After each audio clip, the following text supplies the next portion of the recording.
6 ሚሊዮን ብር ነው የተነጋገርነው። ለአንድ ግራም 2 ሚሊዮን ብር በኢትዮጵያ ተነጋገር። አምኜ ነው ዲያመዲ አምጣ ስለኝ ሰጠሁት። ሰይጣን ወሰደ ነው ያለ። በቃ አዎ ወይ ግደለኝ ወይ ንብረቴን ስጠኝ አልኩት። እኔ ከዛ ቸርች ካልሞት አልሄድም ብያለሁ።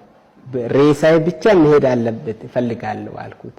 ሃይማኖቴንም ጠላሁ፣ ጴንጤ መሆኔ ጠላሁ። በቃ ከዛ በኋላ አትፈልጋለ። እኔ ጅጅጋ ነው ያየው በመንፈስ ያለ የወሰደው ሰውዬ ጅጅጋ ነው ያየው በመንፈስ ያለ።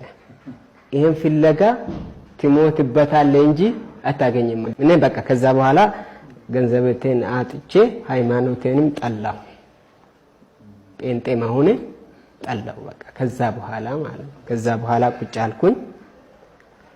ከዛ ምስቱ ጠራችኝ። ከዛ በኋላ የእስራኤል ምስት ቢሮ እግዚአብሔር ተናገረኝ አለች። ለኔ አይደለም እግዚአብሔር ላንተ ተናገረ። ድንጋይ ጠፋ የምታገኘው ስለሌለ ፈልጋለሁ ካልክ ደግሞ ትሞታለህ ብሏል እግዚአብሔር። ትራንስፖርት ሰጥህና ወደ አገሬ ሂድ አለች። እንግዲህ ብዙ ሰው አለ።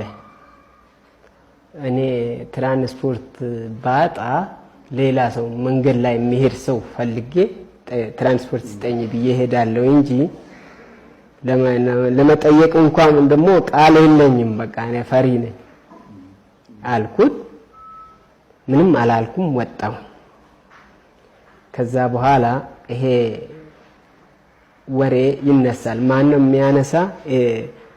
ጽዳት የምትሰራ ሰውዬ ሴትየዋ ምህረቱ ጠይቆ ነበረ። ተስፋዬ ደግሞ እስራኤል እዛ ነው ያለ። አሁን እነሱ ልጆቹ እየዋሹ እሱ ቁጭ ብሎ ያጨበጭባል። እስራኤል እዛ ቁጭ ብሎ እኮ ነው እነሱ። አሁን ምህረቱ ለተስፋዬ አወርቷል።